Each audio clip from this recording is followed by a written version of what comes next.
एक दूध वाले में इतनी हिम्मत कहां से आ गई कि वो अंडरवर्ल्ड डॉन दाऊद इब्राहिम से कहता है कि अगर मुंबई लौटे तो गोली मार दूंगा। और इस धमकी को दाऊद ने हल्के में नहीं लिया था, क्योंकि दाऊद को पता था कि उसके बहनोई को उसी ने मारा है, यानी दाऊद के बहनोई की वो हत्या कर चुका था। ये कहानी गरीबी से निकल कर गैंगस्टर बनने की, फिर एमएलए बनने की और फिर कैदी बनने वाले अरुण गवली की है। वो अरुण गवली जो 17 साल तक जेल में बंद रहे और अब सलाखों के बाहर वो आने वाले। वो अरुण गवली जो बाल ठाकरे के फेवरेट होते थे। वो अरुण गवली जिन पर बॉलीवुड की फिल्में बनी।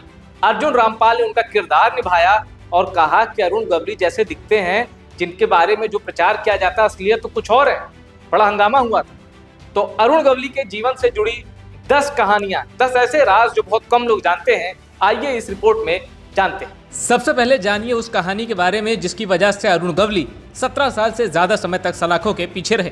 साल 2007 में शिवसेना के कॉर्पोरेटर कमलाकर जमसांडेकर को विजयगिरी नाम के एक शख्स ने साकीनाका में उनके आवास पर गोली मारकर उनकी जान ले ली। जांच में पता चला कि जमसांडेकर को अरुण गवली के ऑर्डर पर खत्म किया गया था और 30 लाख रुपए में ये सुपारी तय हुई थी।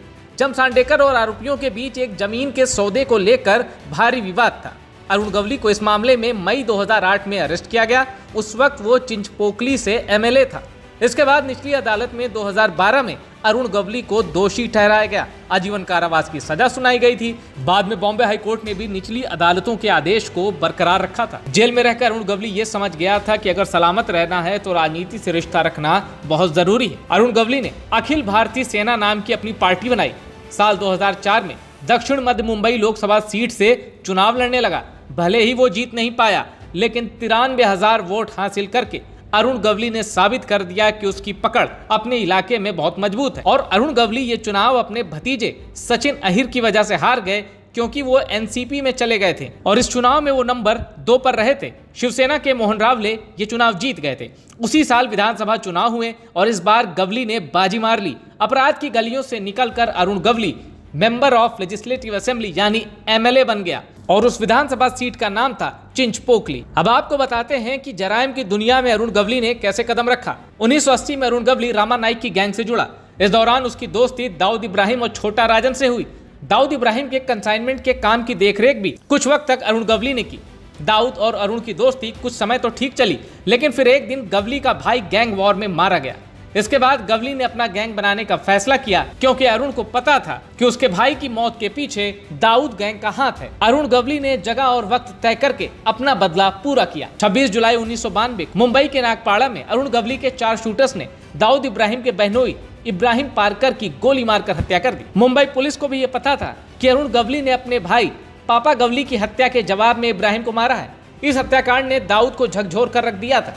बदला लेने के लिए दाऊद इब्राहिम ने 1992 में जेजे हॉस्पिटल कांड करवाया, जिसमें गवली गिरोह के शार्प शूटर शैलेश हल्दनकर को अस्पताल के अंदर मारा गया। 2 पुलिस वाले भी मारे गए। दाऊद अपने बहनोई और अपनी बहन हसीना पारकर के पति की हत्या का दर्द कभी भुला नहीं पाया। गवली और दाऊद के गैंग में कई बार शूट आउट हुए, कई शूटर्स मारे गए और इसमें सबसे ज्यादा फायदा हुआ मुंबई पुलिस का। अरुण गवली की पॉपुलैरिटी का ही असर था कि उस पर कई फिल्में बनी। साल 2015 में मराठी फिल्म दगड़ी चौल आई, जिसमें मकरंद देशपांडे ने अरुण गवली का कैरेक्टर निभाया था। इसके बाद साल 2017 में बॉलीवुड में अरुण गवली पर बनी फिल्म डैडी रिलीज हुई, जिसमें मेन एक्टर थे अर्जुन रामपाल। अर्जुन रामपाल ने अरुण गवली से जेल में मुलाकात भी की थी। इस वजह से पुलिस ने उन्हें समन भेजा था। बाद में अर्जुन को सफाई भी देनी पड़ी थी। गवली से मुलाकात के बाद अर्जुन रामपाल ने कहा था कि मीडिया ने उन्हें जिस रूप में दिखाया है, असल में वो बिल्कुल अलग हैं। गवली के ऊपर जो फिल्म बनी थी उसकी टैग लाइन थी the only who did not run, यानी इकलौता शख्स जो भागा नहीं। दरअसल 1993 के मुंबई बम कांड के बाद अंडरवर्ल्ड के बड़े बड़े नाम मुंबई छोड़कर भाग गए,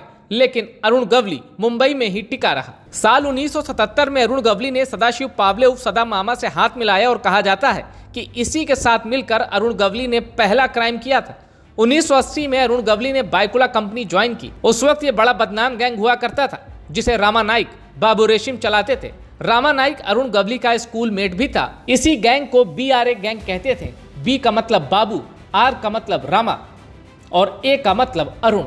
बहुत कम लोग को पता है कि गवली को जिस लड़की से मोहब्बत हुई और जिससे उसने शादी की, उनका नाम जुबैदा मुजावर था। परिवार के खिलाफ जाकर ये शादी हुई थी। शादी के बाद जुबैदा ने अपना नाम बदल लिया और वो बन गई आशा गवली। दगड़ी चौल में वो लेडी डॉन बन गई। यानी अगर अरुण गवली को डैडी कहा जाता था तो आशा बन गई मम्मी। सबको पता है कि एक वक्त ऐसा था जब शिवसेना और शिवसेना के प्रमुख बाल ठाकरे को अरुण गवली बहुत पसंद था। इनफैक्ट कुछ रैलियों में तो बाल ठाकरे यहां तक कहते थे कि अगर पाकिस्तान के पास दाऊद है तो भारत के पास गवली है। अब इसका पॉलिटिकल मैसेज आप समझ सकते हैं कितना डीप था। हालांकि अरुण गवली का राजनीतिक जुड़ाव शुरुआत में शिवसेना से रहा, ये बात सच है, लेकिन अरुण गवली की ताकत बढ़ती गई तो शिवसेना ही उनके टारगेट पर आ गई। बाल ठाकरे की दशहरा रैली पूरे महाराष्ट्र में फेमस है, लेकिन कहा जाता था कि अरुण गवली ने जब जेल से निकलकर अपने समर्थकों का एक जलसा बुलाया था तो उसमें उससे भी ज्यादा लोग आए थे। बाल ठाकरे ये सब देख रहे थे। अरुण गवली की पॉपुलैरिटी का मीटर देखकर बाल ठाकरे भी चौंक गए थे। मार्च 2005 में एनडीटीवी पर शेखर गुप्ता का जो शो था वॉक द टॉक, उसमें अरुण गवली का इंटरव्यू आया था। अरुण गवली ने कहा कि कांग्रेस मुझे समझती है कि ये शिवसेना का आदमी है, जेल में डाल दो, और शिवसेना की सरकार आती है तो वो तो जानती है कि अरुण गवली बना ही शिवसेना के लोगों को मार पीट कर और उनको मारकर अरुण गवली आगे बढ़ा है, तो डालो अरुण गवली को अंदर।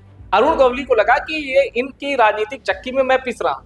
ऐसे में अरुण गवली ने अपनी पार्टी बनाई अखिल भारतीय सेना, और उस पार्टी से चिंचपोकली से वो विधायक बना। जब शेखर गुप्ता ने अरुण गवली से पूछा कि भाई आपकी छवि तो गैंगस्टर की है, डॉन की है, आप विधायक बन गए, जनता कह रही है कि ऐसे ही माफिया लोग विधायक बनते हैं क्या? अरुण गवली ने कहा कि वो पास्ट था, अब मैं अपने काम से अपनी इमेज बदलने की कोशिश कर रहा हूं। यानी अरुण गवली ने इनकार नहीं किया कि उनका अतीत कितना दागदार था, यह जरूर माना कि अब वो अपने काम से अपनी इमेज को बदलने की कोशिश कर रहे हैं। अब आपको एक मजेदार कहानी बताते हैं कि आखिर अरुण गवली को डैडी नाम कैसे मिला। 1990 में टाडा कोर्ट ने गवली को सजा सुनाई, जिसके बाद उसे पुणे की यरवदा जेल में रखा गया। लेकिन जेल में रहते हुए भी अरुण गवली फिरौती और कॉन्ट्रैक्ट किलिंग जैसे अपने काम को अंजाम देता था।